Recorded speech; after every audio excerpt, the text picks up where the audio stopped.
بسم اللہ الرحمن الرحیم۔ حضرت عبد الرحمن ابن عوف رضی اللہ عنہ فرماتے ہیں، جس کسی کے ہاں بھی بچہ پیدا ہوتا وہ اس کو نبی کریم صلی اللہ علیہ وسلم کی بارگاہ میں لاتا۔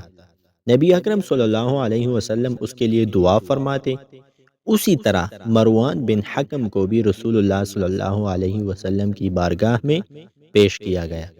آپ نے اس کے بارے میں فرمایا، یہ وزغ بن وزغ بزدل باپ کا بزدل بیٹا ہے، ملعون ابن ملعون لعنتی باپ کا لعنتی بیٹا ہے۔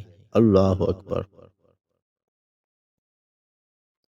جند بن جنادہ غفاری رضی اللہ عنہ فرماتے ہیں کہ رسول اللہ صلی اللہ علیہ وسلم نے ارشاد فرمایا، جب ابو العاص کی نسل میں 30 آدمی ہو جائیں گے تو یہ اللہ کے مال کو عطیہ، اللہ کے بندوں کو غلام اور اللہ کے دین کو دھوکے کا ذریعہ بنا لیں گے۔